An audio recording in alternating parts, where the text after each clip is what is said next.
Seu nome, onde trabalha, sua procedência, por favor. Me permita falar de pé, Excelência, porque a minha cadeira aqui está estragada. Bom, esse é o problema. Eu sou Felipe Marcelo Gimenez, eu sou procurador do Estado de Mato Grosso do Sul, minha OAB é MS 7580, estou aqui representando a Associação Pátria Brasil. E não é propriamente uma pergunta, Excelência, eu quero usar uma expressão lá da tua terra. Nós somos advogados, o senhor é advogado, eu sou advogado, e quando esses cientistas falam da tecnologia da informação, nós ficamos mais perdidos que Cusco em procissão. Essa é uma frase muito dita lá. Pois é.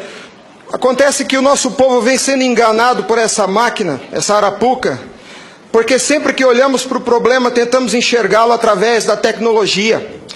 E, na verdade, Excelência, nós temos que olhar para essa máquina com a luz da lei. Antes da ferramenta, deve prevalecer a ordem jurídica. A ferramenta deve servir a ordem jurídica e não o inverso, Excelência.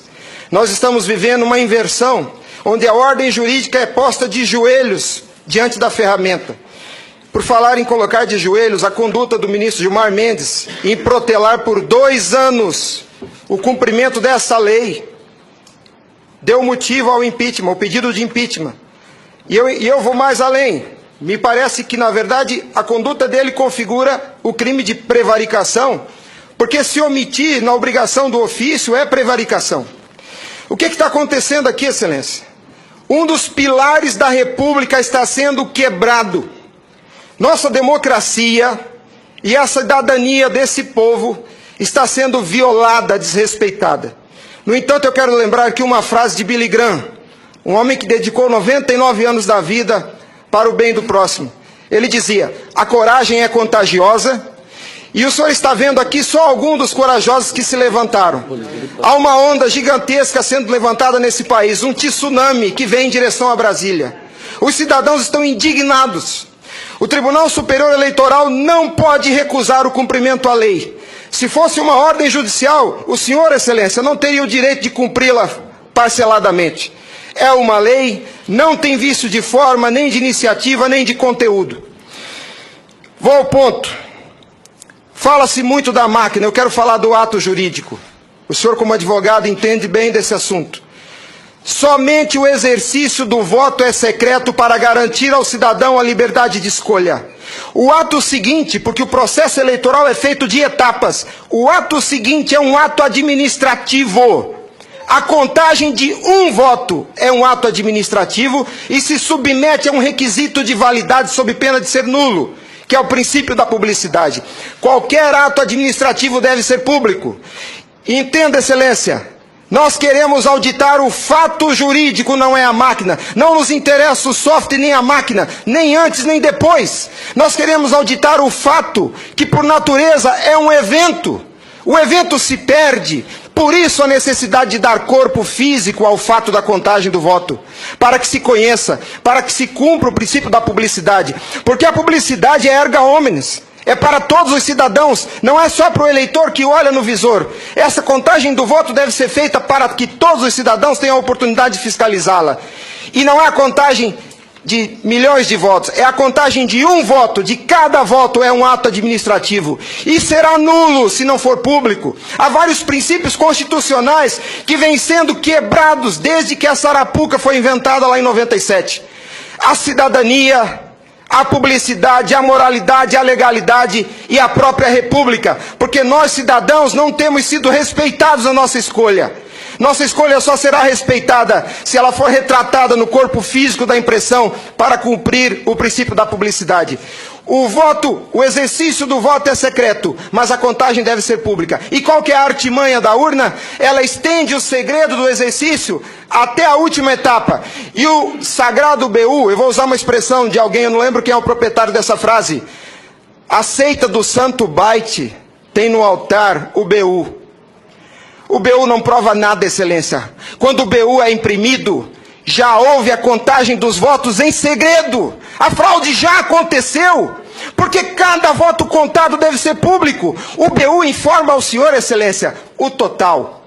Nem no condomínio onde eu moro não aceitariam uma eleição assim. Imagine, Excelência, se eu fosse candidato a síndico, colhesse a urna e fosse contar dentro do meu apartamento e voltasse e comunicasse aos condôminos.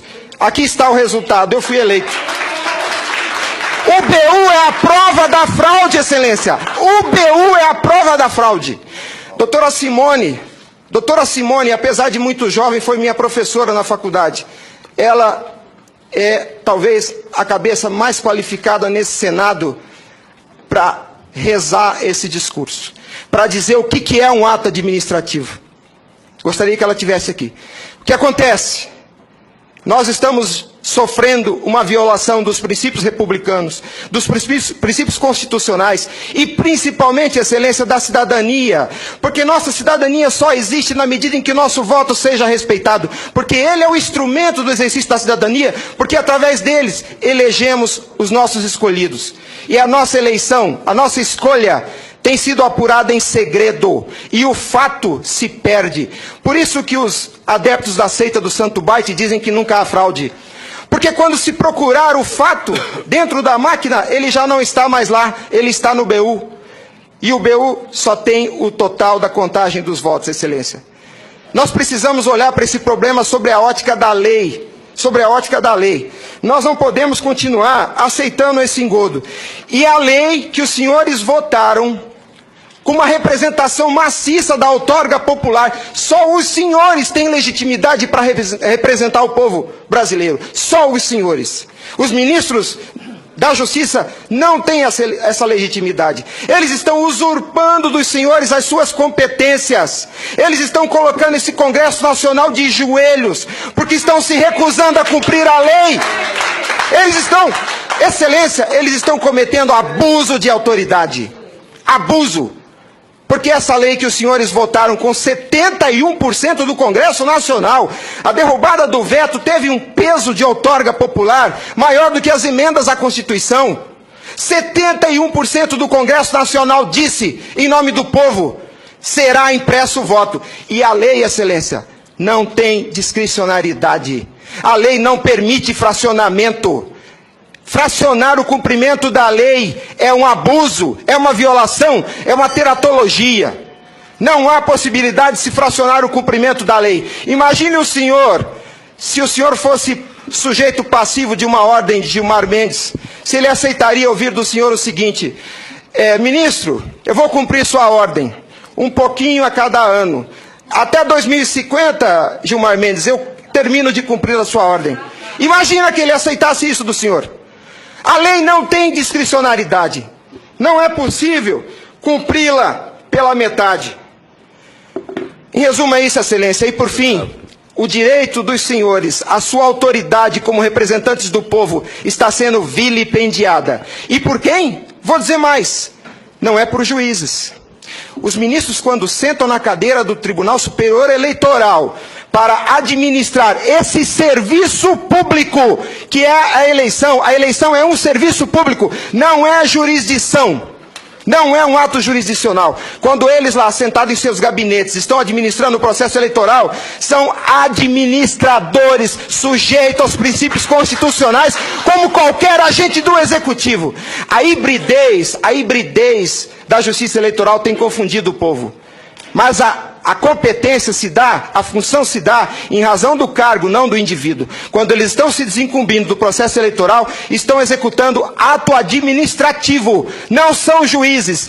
E vejam o absurdo, Excelência, um administrador público que por acaso usa toga, se arvoca o poder de desrespeitar a lei que os senhores votaram. Nossa república está à beira do abismo. Se os senhores não se colocarem em pé e defenderem a sua legitimidade da outorga e aceitarem esse abuso de autoridade, acabou a república, Excelência. Acabou a cidadania. Então nós somos escravos. Nós seremos escravos se a nossa escolha e a lei que os senhores votaram não for respeitada. Obrigado.